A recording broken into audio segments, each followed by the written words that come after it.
In less than 80 days, I will be competing at the toughest drift championship in the world, Drift Masters. And let's be honest, my driving is not up to scratch. So in order to go from zero to hero, I need to see how I stack up against some of the world's best drivers. But it just so happened we got an invite from Keep It Reet in Australia to go and drive one of their cars against some of the best in the world. So I jumped at the chance. So we headed to the airport, and in true Drift Games fashion, things did not go to plan. So it is 6 o'clock in the morning. We are here at Dublin Airport, and one of our big life hacks with all the travel we do is using my main man Luke. Hello. From Good morning, guys. Exemplar. The guys from Exemplar meet you at the airport, take your car to a safe location very nearby, and leave and valet it if you want. And it takes all the stress out of traveling. So shout out to Exemplar. So to go in and check in. A long trip. Enjoy. That's what he gets down there. He just scoots down. Scoot. Yeah. So the trip has started well. We both applied for our visas, Josh and I at the same time. I got a visa loads of time. I thought Josh was going to come in overnight. It didn't. And I've just got to do 30 hours of traveling on my own. But yeah, not this perfect start. Classic Drift Games, classic drama. We decided to show you this. We usually don't, but yeah, this is the reality. See you in Australia. So, without Josh, I headed off on my own to Australia, without any idea of what was going to happen for the week ahead.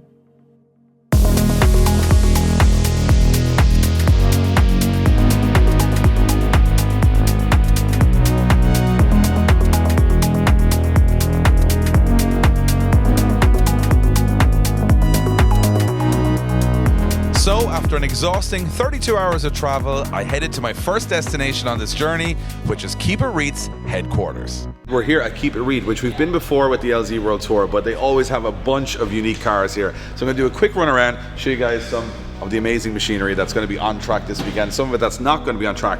This is like the level we're talking about here. This beautiful PS13 here that the guys are doing a giveaway on, and an R34 GTR. When it comes to GTR goals, like, this thing is beautiful, unbelievable. And then we have Daigo Saito's car, which has been left here from another event in Australia. He's competing in that this weekend. So Luke Fink is driving this 400Z with an LS, and then we got the whole range of machinery from Keep It Reet on the track as well. But this weekend I'm pretty much against Chris Forsberg, Luke Fink, Jack Shanahan. Like, the list goes on. So I'm definitely a very small fish in a big pond this weekend. But we're gonna get lots of experience from it. So I'm excited. So let's see how we get on.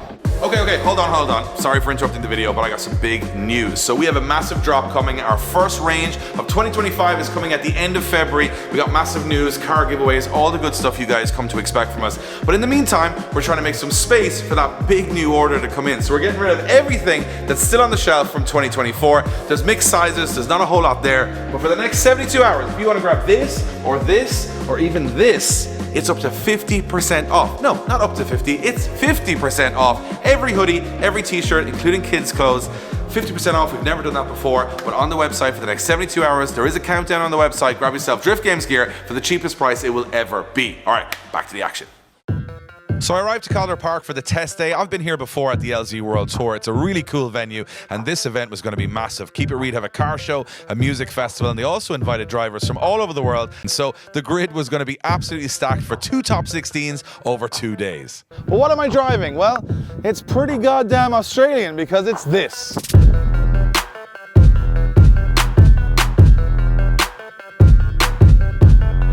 Yes, I am taking on the best drivers in the world in an Australian pickup truck. But it's not just a normal pickup truck. This is actually a Drift Ute. It's a 99 AU Falcon. Keep It Reet's, I suppose, fun car. And I'm going to be taking on the likes of Daigo Saito, Chris Forsberg, Luke Fink, and Jack Shanahan in this thing. But it's pretty cool. Normally these cars come with a straight six 4-litre, but this one is a little bit different. It's got an RB20 uprated from a Skyline R32, running about 400 horsepower. Bigger turbo, big injectors, link ECU, dog box. So, you know, on the outside it doesn't look much, but on the inside it should be well able to boogie. So I'm going to be driving Australia's favorite car at Australia's best drift track. And how am I going to get on? Well, in this video we're about to find out. It's time to go to briefing, get the suit on, and get some laps in the Ute.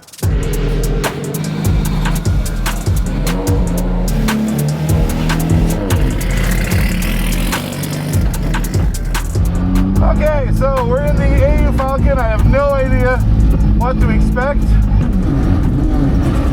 laggy.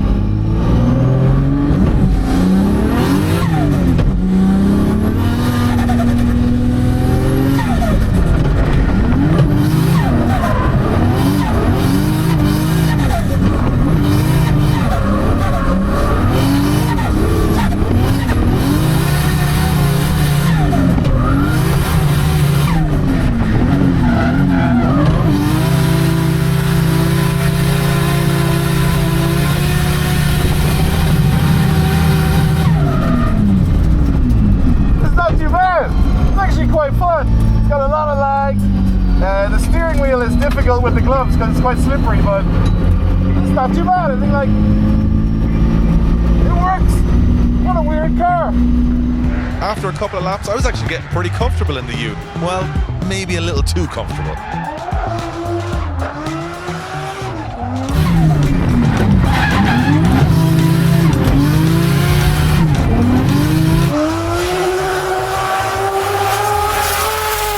So yeah, sorry, that is a taillight in the bin. So next up, I went out for a couple of practice runs with my good buddy Jack Shanahan. We were both in borrowed cars, so we needed to kind of up our game very quickly because most of the guys here had driven their cars before. Jack was giving me staggered starts, different run-ins, wide lines, just so I could practice my chase driving because it's something I've been weak at in the last couple of events. And Jack was really good at jumping out of the car, giving me some advice and telling me what I was doing right and wrong. This wouldn't normally happen in competition when with two Irish boys being so far from home, we wanted to get up to speed fast. That's why we did a lot of runs together, and I think it paid off as we got much better as the weekend went on.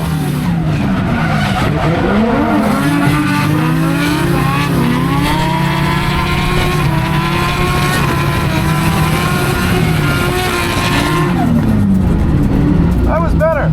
That was better. I mistimed the last one, but up till there it was pretty good. So practice day in the bag. Actually, I had so much fun. The car surprised me a lot. It's got a long gear ratio and it's very laggy, but I kind of think if I master it, it's going to be very competitive. Obviously, I'm sitting here beside Jack Shanahan, Daigo Saito. It's a little intimidating, but I'm having a blast. Everybody here is so nice. The sun is shining, as you can see, so is my forehead. Tomorrow is game day. We get two top 16s at this event, so it's no qualifying. Names out of a hat, 16 on Saturday, 16 on Sunday. So I get two shots at trying to beat some of the best in the business. I'm going to give it a hell of a go. So we'll see you guys in the morning. I'm going to get some sleep. Jet lag is killing me, but I'll be ready for action in the morning. How many beers? There was a few beers, and then I went through the roof of the 370. I love it. This is one of the coolest cars I've seen in a long time. It's so cool.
Game day here at Driftfest. There's two competitions, so day one has a top 16 and day two has a top 16. So I will get two battles guaranteed against some amazing drivers. There's no qualifying, all the names have been drawn out of a hat, and my first battle today will be my good friend Hurt. Practice went really well actually. I actually got some advice from Jack Shanahan, from Chris Forsberg. We put a lot more grip in the car. It makes it a lot harder to drive, but I don't want to be making up the numbers. I want to be able to get into a battle and chase close. I actually really enjoyed this session. It's surprising how capable the car is. The gearing is tricky. First gear probably does like 60 miles an hour. So as you guys know, I've been struggling with my starts all year. So this is going to be the biggest challenge yet, just to make sure I stay on the bumper of the lead car into the battle.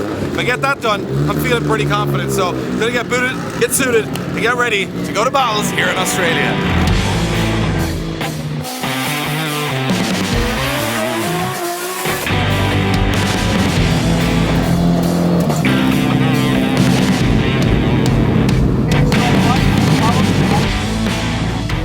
My first battle was against my good friend Hurt. He was in the R32 Skyline, and I was trying to be super aggressive on the run up here because I've been left behind too many times in battles lately. As we enter the first corner, Hurt gets a ton of understeer, washes wide off the track, meaning I've got to stall up and delay my transition. It means that he jumps ahead of me, but the judges are watching that knowing he caused the problem. After that, we both just trying to make it down to the wall, and at the very last second I try and make a bit of a late dive to get up onto his door. It's not perfect, but it kind of was caused by Hurt's mistake on the first corner, and I was happy to recover by the end of the run.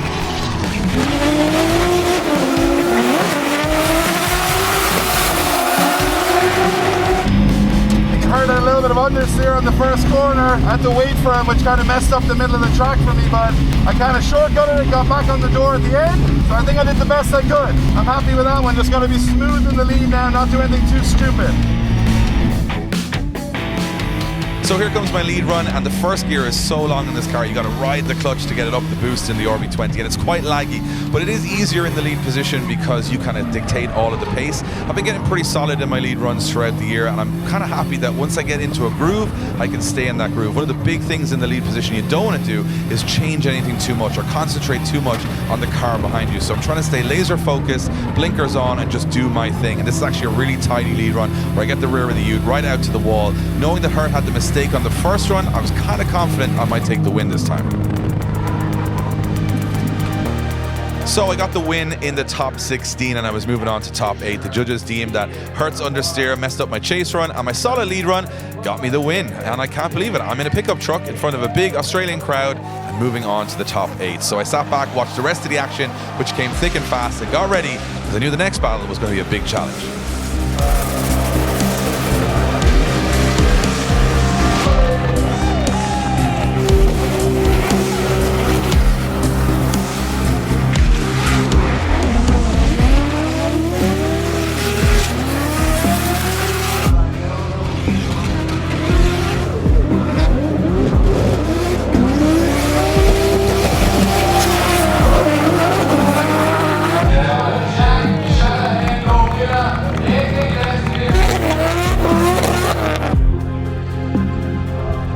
So it was time for the top 8, and I was up against a very experienced and talented driver from Australia called Rob White. Rob had a lot more power than me because he had a V8 NASCAR engine 370Z and he was on 265 tires. So in my lead run, I knew I had to get it absolutely pinpoint to have any chance in this battle.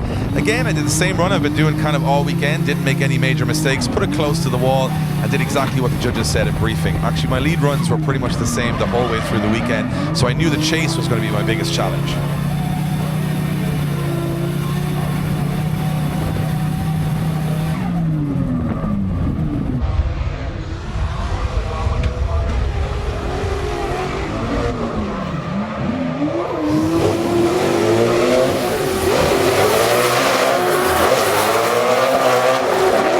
So I staggered the old Ute way back to give myself as much of a run in as I possibly could, and I headed through the gears against Rob White. Now, I had him pretty much paced on the way in, but as we went into that first corner, I thought things were okay. So as we dive through, I'm trying to get that proximity, get up on the door, but when we transition, this is where the pace difference really comes in. Rob absolutely takes off, and I'm on barely any angle, and not really at the clips, and I still can't catch him. So when you're cutting the track, and you still can't make up that proximity, you know the judges are downing you a lot of points, and by the end of the run, I'm pretty sure I knew which way this one was going to go.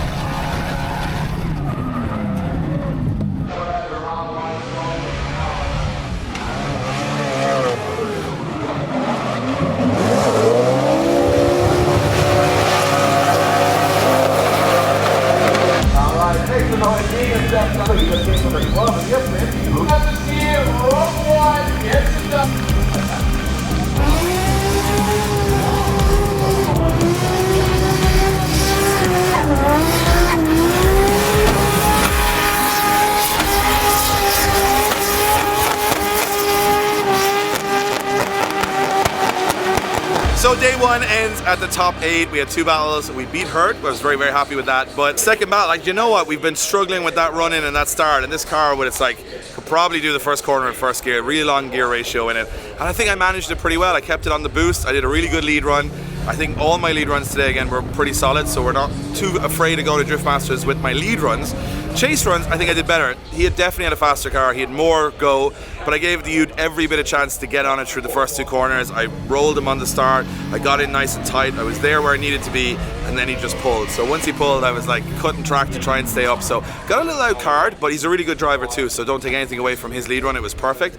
So to try to turn up in this thing and not look out of place, put in some good runs, do some good leads, I'm very, very happy. Didn't make any major mistakes, and now we're going to build on that for tomorrow because we're going to try and put a little bit more grip in it, see if we can get a little bit more pace in it and drive it even a little bit harder. So really pumped on today. I'm going to go now check out the rest of the action on track and the car show because there's so much stuff you don't see when you're driving, and now I kind of want to explore the Australian car culture.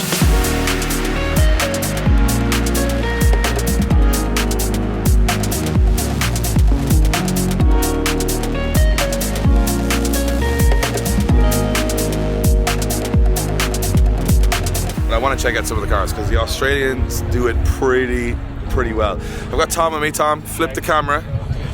Hello everyone.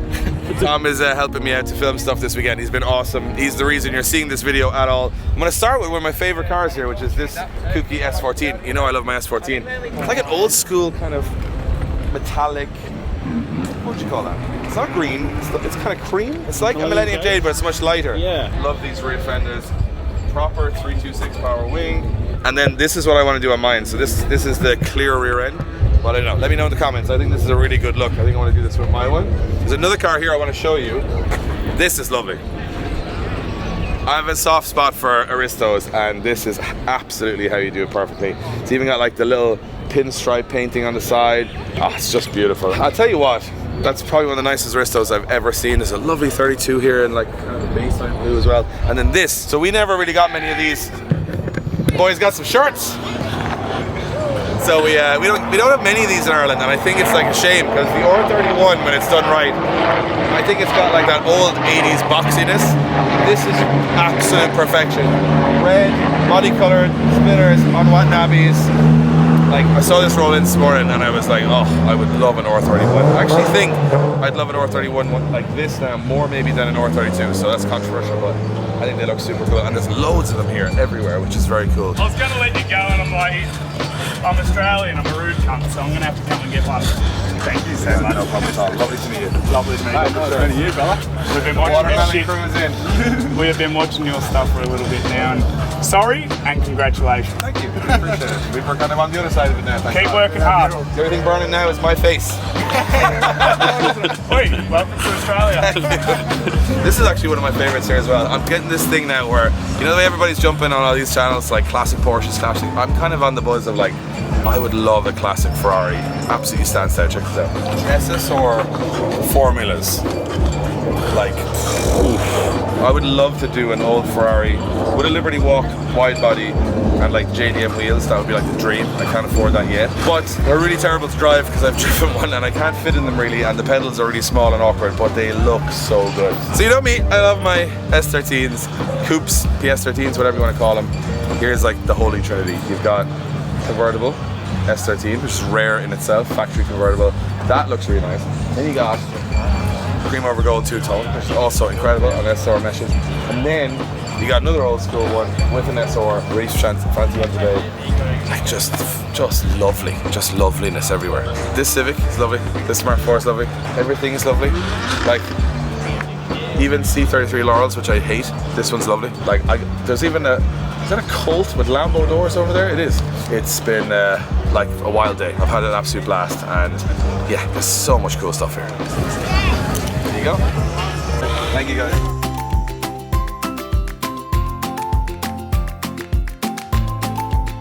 Get it back on. Yeah.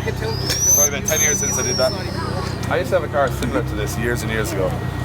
I'm not going to show it. Thanks, dude. No worries, enjoy the rest of your Very cool.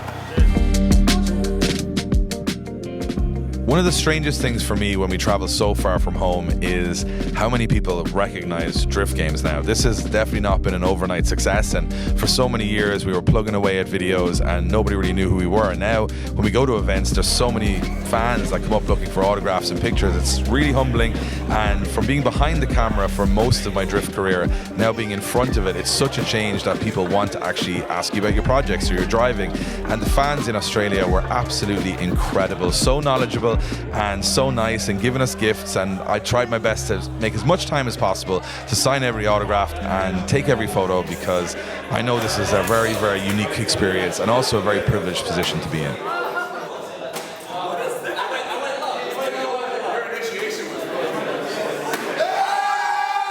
Day 2, and we're back at the track, and I'm trying to learn from my mistakes on day 1 and do better. However, I did get very distracted in the paddock by Luke Fink's car, which is a newly built 400Z. I absolutely love the look of these. What do you guys think? Should we build one in the future? Because all I need is a couple of comments.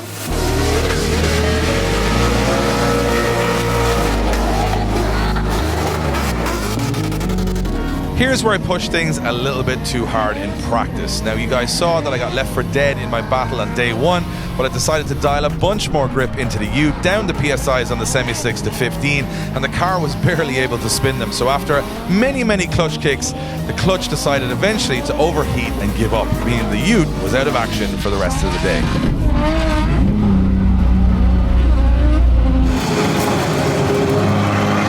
Alright guys, as you saw, the poor AU Falcon just gave up the ghost. So this morning, we decided to put a little more grip in the car. We ran at like 15 PSI semi-slicks, just so we'd have a little bit more pace, because yesterday obviously we got a lot left in the battle.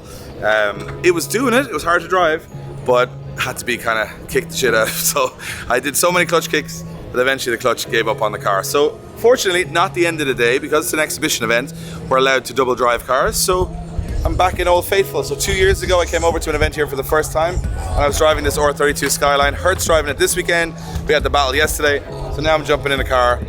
I got very little practice in, but I have driven before, and I think it's a little bit more capable than the Falcon. So I'm up against Ben Jenkins. He's got like whopper S50, like he's gonna be super fast. So I might actually have a fighting chance here, but I haven't got a whole lot of laps or experience in the car. So this is another test for me to jump in something in a competition setting. Can I make it happen? But we're about to find out.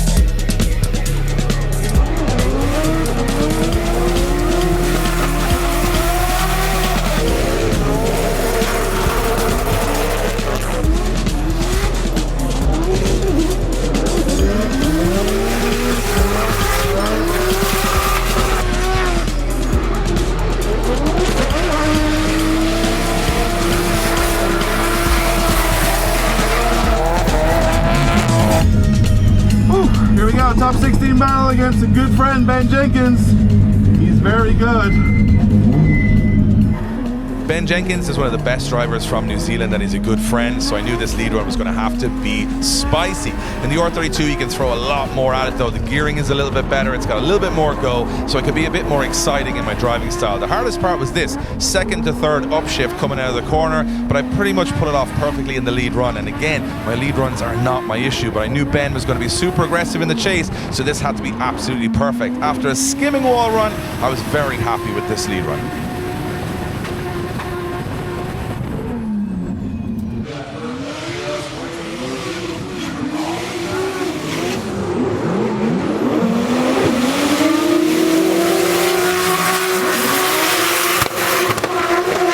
Here comes the chase run. Now Ben is an awesome driver, so I am pinned to him on the run in here. Have to be right on his back bumper into initiation, and I take a big risk on the dive here. However, I go for the upshift into third, and I overspin the wheels, losing Ben in the smoke. I knew I had to do something kamikaze to get back into this battle, and this was a scary dive from way back up onto the door, which I think was going to look really cool from the outside to the judges. So this one was kind of in the balance. I wasn't sure whether I won or lost, but the wing mirror went flying, so it was all good.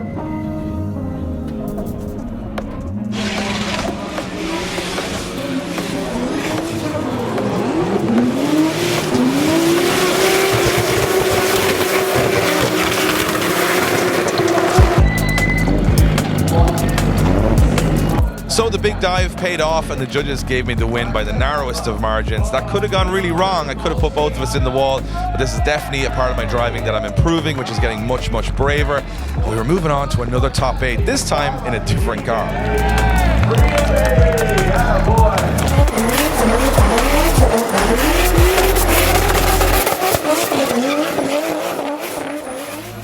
Next up was my top 8 battle against Matt Harvey. He is one of the best drivers in Australia, and he's got a much faster and gripped up car than I have, so I knew I had to roll him on the start line. This is where I'm seeing some real progression in my driving. I do not let Matt get out of my sight on the run-in, and I absolutely pin it to him on the initiation, meaning that I'm right on his door through that first transition. Where I made a mistake against Rob White and losing ground here, I was much easier on the upshift and got on the inside of the track. I mean, I was right with Matt on the transitions. I couldn't see a whole lot with the smoke, but Matt is such a good driver, I could trust he was going to be wherever I thought he would be, and I got right up onto the door at the end of the run, which I think surprised everybody there, that I was able to take this street car up against a pro car and give him a good go. Get the fuck in there!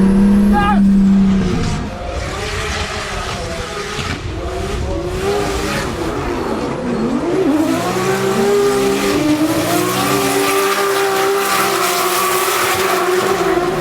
So here's here's my lead run. One of the challenges I had was actually calming myself down. I was on such a high from the chase run that I didn't want to do anything stupid here and throw the battle away. So I just had to do exactly what I've been doing all weekend. The Calder Park circuit is kind of laid out for the judges. You don't have many decisions to make. You just do the super line, through the whole thing, get close to the wall, and hope that your chase run was enough. This again was another solid lead run for me, probably my best wall run of the whole weekend, but Matt was right with me the whole way through, and it was going to be tough for the judges to find a winner.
Alright, that wraps up Driftfest Day 2. I ended up finishing 5th place overall, joined 5th with my good buddy Jack Shanahan.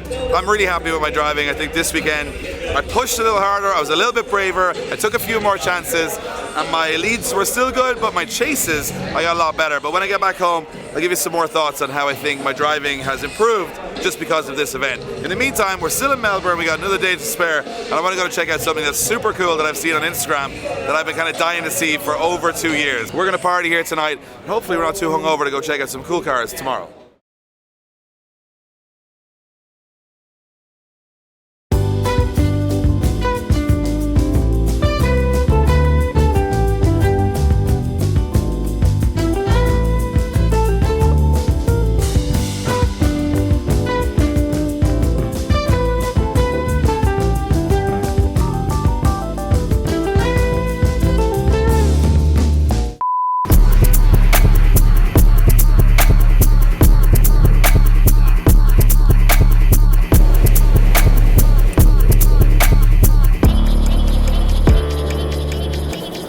So it's the day after Driftfest. What an amazing event. Thank you to Jason and the whole Keep It Reet crew. I had probably one of the best weekends driving I've ever had. It's the day after, and you know, whenever we have these adventures, I want to go see what the local car culture is like. Well, there's one very special guy who has a very special company that I've been following on Instagram for over a year. In fact, his place was a massive inspiration between our new clubhouse.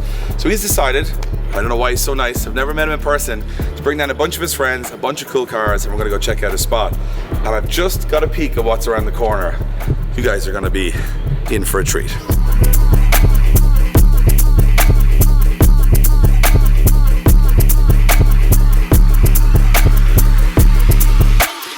Alright guys, this is Howe's place, and this is the man himself. How are you? Good, how are you? Good? So this guy is a massive inspiration behind our new clubhouse. This has to be the cleanest shop for car culture I've ever seen. Like, this is a real, like, long journey for you to get into this space, right? 100%. This has been a dream for me for like at least 5 years, 5 to 4 years. And when I created this space, it was more of a visual thing, and I really wanted people to be inspired. I really wanted people to understand the brand, because it's really hard to sell online, like to show the lifestyle of it. And when people come in here, they understand the lifestyle of the brand. 100%. So all this stuff here is like, you guys obviously sell really, really cool fashion accessories, and also have, I think, one of the coolest lines I've ever seen in car culture. But you also have a very cool car yourself, which is this Cookie 180SX, which the place is so clean in here, I'm afraid how it even gets in here now, but you've got like, this is beautiful, beautiful. A couple of things that I noticed on this car that I love. The carbon dash cover is like, lovely. Got the bright seats, Vertex, it's like all the goodies, white on silver, is the one, I think. And it's actually very hard to pull off correctly, but this car does it so well. I used to love like polished wheels, and then I was like, no, I have to go white on white. I like the white wheels. It just worked. It makes the car so much better. These rear window vents inside. Yeah, they're movies. So this is like a stock OEM piece. I was actually going to ask you about, like, have you seen? Never seen that in my life before, and I've had so many Silvias. I thought first I did it on the outside, and I was like, that would work. Then on the inside. Correct. So this is a stock OEM. Correct. From Nissan. Mm-hmm. It's wild. Like, I hoarded like really rare stock parts. Like, okay, cool. There's a cool box Yeah, so a refrigerator in the glove box. in the glove box. So it cools down your cans whilst you drive. If you have the aircon. Never seen that before in my life. Yeah, I'm a big fan of just ordering OEM parts. Like little OEM part, you got the whole carbon center console. Like this is making my Silvias look pretty naff now. There's so many little touches and details. It's a big thing I want to do this year is get to the nitty gritty. Usually I'm like kit wheels, looks good on the outside, but the inside's a bit grubby. Now I'm starting to feel bad because I see so many cool ones on the interior. I want to kind of focus on that. But you have a very, I know because I've seen it on Instagram, this is the showpiece part of this car. Wow. That is gorgeous. That's just super clean OEM plus, nice little additions, intercooler piping, some nice fabrication. And this is one of the garages here that we saw the S14 at the show, right? That really beautiful one. Same guy does the work for you, right? Yeah, Skevis Racing. So like he's like well known as the SR god of Australia, and he built my motor, and it was just has not failed me since. And I've blown up like 4 or 5 SRs, and now this one is the only one that's survived. We all get that one, and we just hold on to it. We're all check this out. You had one imperfection, and you made it into a piece. I absolutely love that. This is a really, really cool car. So I messaged you just to come down and see the shop because I wanted to because we sell merch. We kind of, not often we get to talk to other people that do the same kind of thing from a different country. So we're hanging out this evening. But I want to see the operation upstairs because I've heard there's a bit of a surprise that no one has ever, I haven't seen it anyway, that's different about your place than any industrial unit I've ever seen before. This looks like one of those LED screens people put in like dark places to make them feel like there's a Windows screensaver outside. That is ridiculous. I've never seen anyone's shop, I'll put it this way, hands down, of every garage shop in the world, this has the best view. I'm just put it out there, because that is unbelievable. Look at that. Before I buy a bunch of stuff, he did invite a lot of his friends here in cars that I saw them rolling in, and I was like, right, the boys have taste. So we're gonna go ahead and check out some of the show pieces outside, give you guys a glimpse of the Australian car scene.